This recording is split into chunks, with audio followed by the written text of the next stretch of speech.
The hum of the engines lulled Emily Carter into the kind of light sleep only found at 30,000 feet. Row 8, seat A, beside the window, a place she hadn't expected to feel so safe in after the whirlwind of the last year. Her life had been marked by loss, by exhaustion, by the heavy silence that came after her younger brother, Daniel, a Navy medic, never returned from his deployment overseas. The world still moved, but for Emily, time had been fractured into before and after. Airplanes, oddly enough, had become her refuge. Something about being in the sky, cut off from the noise of the world below, gave her peace. She wasn't running from anything, not exactly. She was searching for meaning, searching for hope, and perhaps unknowingly, for a sign that her brother's sacrifice hadn't been swallowed by the void. She tucked the airline blanket under her chin, her soft breathing almost drowned out by the steady rumble of the jet. Around her, passengers whispered, flipped pages of magazines, or tapped on glowing screens. Flight attendants wheeled carts of coffee and sodas. Just another ordinary flight from Dallas to Washington, D.C. Until it wasn't. Emily stirred slightly in her sleep as murmurs grew louder, first subtle, then sharp. Boots clanged against the aisle. Heads turned. The atmosphere shifted, tense, alert. By the time Emily blinked awake and lifted her head groggily, the entire cabin had stilled. 6 men in uniform, Navy SEALs, moved down the aisle with a precision that carried an air of command. Their presence was electrifying, but what was stranger was where they stopped, right at row 8. Her row. Emily's heart jolted. She sat upright, brushing the hair from her face, her voice unsteady. "What's happening?" The tallest SEAL, broad-shouldered, eyes hidden behind dark glasses though they were indoors, scanned her, then the seat number, then her face again. His lips parted as if to speak, but no words came. Instead, he froze. So did the others. They weren't looking at her in suspicion. They weren't looking at her as if she were a threat. They were looking at her as if they'd seen a ghost.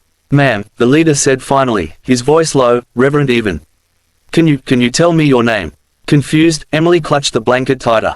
"Emily Carter." The name rippled through the group like a lightning strike. One SEAL staggered back a step, his hand gripping the headrest for balance.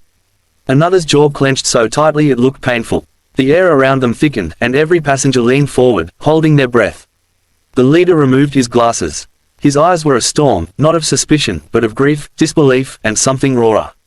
"Emily Carter, sister of Corpsman Daniel Carter." Emily's throat closed. No stranger had ever said her brother's name that way before, not with such reverence, not with such weight. Her pulse hammered in her ears. "Yes," she whispered. "He was my brother." The cabin erupted in silence. It wasn't the kind of silence that comes from ignorance, but the kind that comes from awe.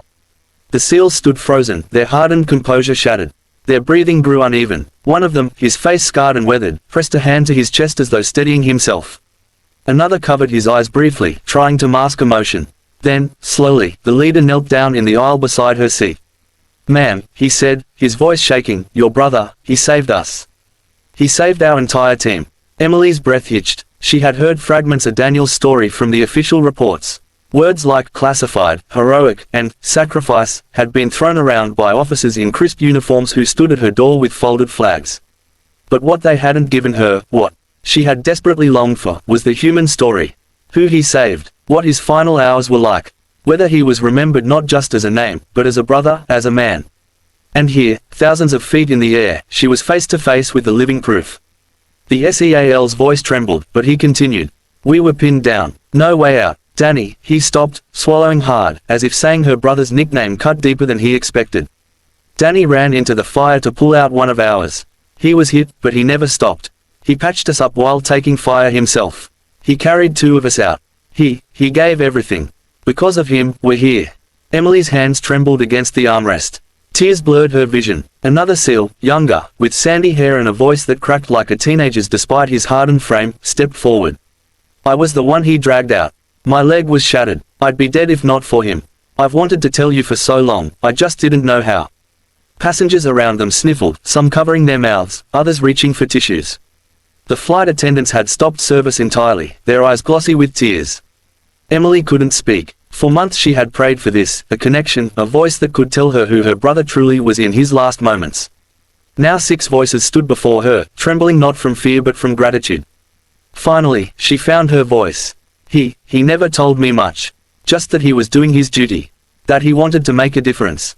The leader nodded, emotion tightening his jaw. "He didn't just make a difference. He changed the course of our lives. Every day we breathe, every laugh we have with our kids, every sunrise we see, it's because of him." The words cracked something open in Emily's chest, not just grief, but release. She had carried the unbearable weight of wondering if her brother's sacrifice had been forgotten, if it had slipped silently into the archives of war. And here, on this ordinary flight, she learned that his memory was alive, etched into the souls of the very men he saved. The SEALs, one by one, removed their patches, the insignias they wore on their uniforms, and placed them gently on her tray table. A quiet ritual, a soldier's gift. These are yours, the leader said. They belong to you and your family. To Danny. Emily pressed a trembling hand to her lips. She wanted to weep, to laugh, to hold each of them and never let go. The ache of loss softened, replaced by a warmth she hadn't felt in so long. The passengers erupted into applause, a wave of clapping that thundered through the cabin. Not for the SEALs alone, but for her brother, for sacrifice, for the bond of humanity that stitched strangers into family in the unlikeliest of places. And Emily realized then, Daniel wasn't gone. His life echoed in every man standing before her. In their breath, their survival, their tears. His legacy wasn't buried in silence. It was alive, soaring at 30,000 feet. The SEAL leader stood, his voice steady now. If you ever doubt his legacy, ma'am, just know, we carry him with us. Every mission, every day, he lives through us. Emily closed her eyes, tears slipping down her cheeks. For the first time since the folded flag had been placed in her arms, she felt peace. When the plane touched down, the SEALs escorted her off, not as strangers, but as family. The crowd in the terminal parted as they walked, many saluting, many whispering Daniel's name as though it had suddenly become sacred. And Emily, clutching the patches to her chest, smiled through tears. Because she knew now, love, sacrifice, and kindness never vanish. They ripple outward, changing lives long after the moment has passed. Her brother's story wasn't over. It had just begun.